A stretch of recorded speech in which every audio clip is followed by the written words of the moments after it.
Damian Wayne's solo series started out interesting enough, with a Mortal Kombat style tournament arc where the winner wins a dip in the Lazarus pool. It brought to light a lot of interesting characters like Flatline and kept my interest for 12 issues to the end of the tournament. And as we continue to the next arc of the Shadow War between the Wilsons, the Waynes, and the El Ghouls, with Damian caught in the middle of everything, I thought I'd look at the first 12 issues of the series and give my quickish thoughts on it. The series came out in 2021, with writing credited to Joshua Williamson, who is responsible for more than a few Batman titles right now, and is primarily brought to life by Gleb Melanchoff, who's worked with a variety of publishers and on more than a few titles. So with that out of the way, let's take a look back on the first 12 issues of Robin 2021, what I liked, what I didn't like, and what I feel the intended message the writer wants us to understand about Damian's character. If you want to see more, please like and comment so that the video can do well, subscribe to keep up with the next one, and let's get into it. Firstly, I like to praise how consistently well Damian is written here, as well as the additions that it's made to his character. He's come such a long way from just being the bratty, antisocial mama's boy with homicidal tendencies. Seems like it was just yesterday he was pushing Tim Trick off the ledge in the Batcave so he could have a turn on the Xbox. He's still pretty antisocial, and won't hesitate to ask if you know who his daddy is, but he's coming to value human life, a lesson he's unfortunately learning with a death in the family. He's coming to terms with the death of Alfred Pennyworth, who he loved like a grandfather, probably about as much as Ross Al Ghul to be frank. We've seen Damian do some pretty daunting tasks, but at the end of the day, he's still just a little kid who absolutely adored his grandfather. The loss of any parental figure at his age won't ever go over well, and he certainly isn't handling his passing well at all. Even imagining he's still there with him and commenting on what he's doing. Aw, poor Damian. Alfred's passing is probably the first time he's lost someone near and dear to him, but death probably didn't mean much to him with the Lazarus Pit always readily available. Whenever his maternal grandfather Ra's al Ghul seemed dead, the League would just toss him in the pool and he'd be fine. Damian never expected to lose someone he loved so dearly, which shows us that he's not some cold-hearted killer, but a soft boy. This, in part with other events, causes him to strike out on his own, away from the Bat family. Just as his father before him, Damian sets off on his own to find his own way, leading him to Lazarus Island. But to remind us that he's not Bruce Jr., and what really endeared me to Damian right away was his unique passion for manga. Apparently he picked up this romantic comedy about an art club off the mean streets of Gotham. We see him read bits and pieces here and there, which is picked up by fellow fighter on the island, sidekick to Lord Deathman, and potential love interest who quite literally stole his heart, Flatline. I like Flatline. She's the breakout character of the series. Her designs and backstory is really cool, and in a weird way, she reminds me of Punchline before her, and upon further research, I have quotes. James Tynion IV, comic book writer and friend of Joshua Williamson, wrote in February of last year about Flatline, who had yet to make her debut. He says he was ecstatic when he saw her design by Gleb Melanchoff, going on to say, "We need to be in the business of creating exciting superheroes and villains that fans want to draw in their notebooks and dress up as and daydream about. Characters like that flesh out a universe and keep them feeling young and exciting. That's what Jorge and I were trying to do with Punchline, Cloud Hunter, and Ghostmaker last year, and I think Flatline hits that mark. So it seems I was right to compare these two characters. They aren't that similar in personality, but in conception. The creators of these characters wanted to create fresh and new iconic characters instead of rehashing the same old ones, and personally, I feel they succeeded. Characters like Punchline and Flatline will undoubtedly stand the test of time with their infectious personalities and designs. And to be frank, it seems to me anyway, that DC has been hitting it more often than not with new characters. I've already talked at length about Ruthie from Supergirl and Tomorrow and why I love her a lot. But I've yet to talk about the Bat Pack from the Teen Titans Academy and why I like them. They're orphans who grew up in Gotham looking up to Batman. I'll go over why I like them more later, as I think I've made my points with new characters. Pivoting back to Flatline and Robin, this series was really pushing their potential relationship, and I fell for it hook, line, and sinker. I'm a sucker for shipping in the end. From Robin Annual 2021, we learned that her passing grandfather was a serial killer and inherited some power from him that skips generations in her family. She can gain knowledge from people who pass around her. She becomes outcasted from her family, which is fine with her. She knew she never fit in, and takes out Lord Deathman and becomes his sidekick. I bring this up because it seems to me at least that she had some sort of fixation on Robin. When we meet Lord Deathman, she proves he needs a sidekick, which is her, because Batman has Robin. And when Robin issues his challenge to the entirety of Lazarus Island, she's the one who steps up to fight and steals his heart right away. They are both loners in some sense and have a weird obsession with death, so to me the pairings make sense and I want to see where they go. She could be using Robin, but that steps up drama and angst. Apparently when she ripped out Damian's heart, she kept it safe in a jar to give back to Lord Deathman. Oh, what's that?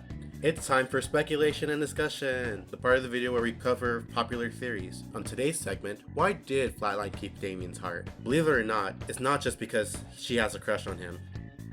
From what community speculation leads us to believe, Damian's blood is different, and not just because of his relation to his family.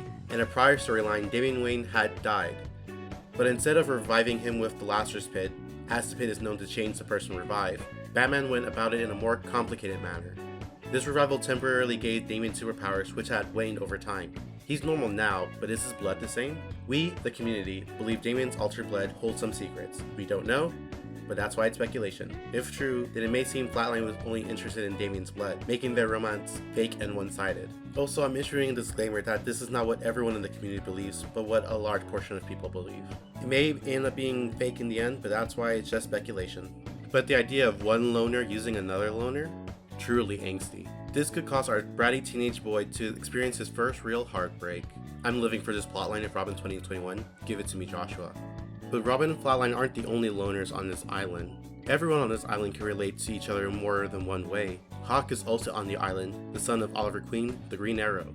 These two can truly relate to each other, both having rich daddy issues and being raised primarily by their mothers.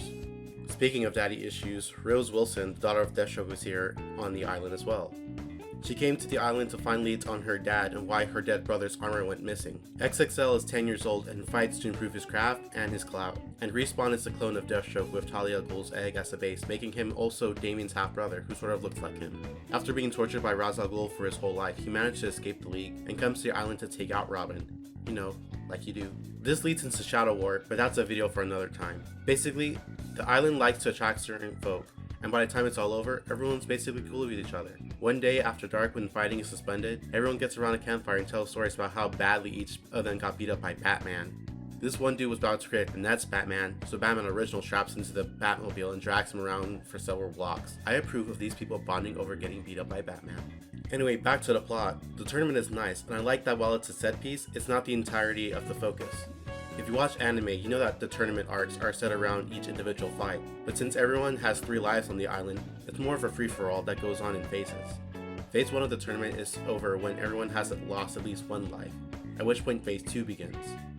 Phase 2 is occasionally interrupted by Damian's detective work on and off the island. After finding the information he needs, he realizes what the purpose of the Lazarus tournament is, just as the 3rd round begins, which consists of fighters with 2 lives still. Everyone is knocked off into the last 2 with 2 lives are Damian and Hawk. Hawk has been groomed by the League of Shadows to be the winner. He even tried to get rid of Damian earlier by killing him off the island, but luckily he was saved by his own grandfather and was able to return to the tournament to face Hawk in the final rematch. No contest though, Hawk takes him out quickly, which leads to the real reason behind the island: to resurrect the demon and destroy the world, so that it may be reborn without the sins of the world prior. The winner is granted immortality as the demon's new vessel, and it was Hawk's intention to win the tournament to stop the demon's resurrection, which doesn't go very well for Hawk, or for Robin. Now, you may be thinking about who would pull a stunt like this, and you may even think about Ra's al Ghul, but you'd be wrong. This entire tournament was being orchestrated by Mother Soul, Rue al Ghul, the mother of the demon Ra's al Ghul. It is eventually explained to us that while Ross was focusing on saving the world through science, she was more concerned with saving it through the power of the demon. This caused a split between mother and son, as well as the League of Assassins, creating the faction that follows Soul, the League of Shadows. It becomes clear to us through flashbacks that while Ross was genuinely trying to save the world, he was mainly motivated by his own delusions of grandeur. After finding the Lazarus Pit, Ross becomes a little airhead, believing himself above humanity, as he was able to live long enough to see humanity's destructive reoccurring patterns. He believed that because of his many years, he would be able to save the world from himself, as well as prove his mother wrong that the world would only be saved through the demon. But even with his many years, Ross has obviously not saved the world. Battles are being waged, pollution runs rampant in the water up to the air, and our rainforests are being burned. Ross hasn't saved anyone, and as we see in this series, Ross becomes more aware of his failings, leaving Damian with his grandfather's failures as well as his own. This leads into Alfred's ghost appearing before Damian again, giving him advice to follow. No one person can handle responsibilities such as saving the world on their own. With this revelation, Damian calls upon the fighters of the island, and together they prevent the demon's resurrection, and after some intervention from the League of Assassins, everyone relaxes and parties, where Flatline gets Damian a little smooch. The lesson Damian learns here was incredibly important for him to learn early on to set himself apart from his father. Bruce in a lot of continuities always has a lot of allies standing behind him, but his cold and brooding nature always leaves him alone. not unlike Robin here. The whole series up to this point, we see Damian reject any form of help from anyone, not just because he's arrogant in his abilities, but because he's trying to prove to himself that he can protect people and do it on his own, as he was unable to save Alfred and redeem himself for that. Essentially, he learns that it's not a sign of weakness to call upon your friends for help. But unlike his father, he's done this a lot earlier in his life. Damian learning to value his friends and breaking his antisocial tendencies earlier sets him to surpass Bruce should he ever don the cowl, or even as he matures into his own hero a la Nightwing. He's fighting his own way apart from the Bat family, or even his mother and grandfather. They each have their issues, but Damian truly has the chance to learn from each family's mistakes and become the best of both worlds. He's got a long way to go, some other issues to get over. While visiting Alfred's grave in issue 12, he fights his inner demon, an illusion caused by the effects of Lazarus Island, and then proceeds to fight his mom. He's far from well adjusted, but he's taking the steps to live his best life, and I'm looking forward to seeing Damian find himself and become his own man. I did say I had some gripes with this series, but I was mainly lying. The only thing I thought could have been done better was the actual fights in the tournament. What we do get to see is good, but most of them are off-panel beat-ups or quickie notes about who beat who. That's pretty much it. Personally, there's not much that I can find online for criticism, which only goes to show its quality. Joshua Williamson is a skilled writer, although I wish he didn't have such a chokehold over the ongoing Batman continuity as he does right now, and I absolutely adore Let Melancholi's art. I'll definitely be keeping up with this series as we enter the Shadow War arc, so I'll be covering that as we come to close this chapter of the series. So I hope it doesn't get cancelled like Teen Titans Academy, which is ending in May. I'll be going over that series as well because I have some thoughts. At the very least, I'll go over the Backpack because I personally really like them. I appreciate your time and thank you for sticking around. If you haven't already, please leave a like and comment about what were your favorite parts about the Lazarus arc of Robin. And I'll see you down below and in the next video. Bye bye.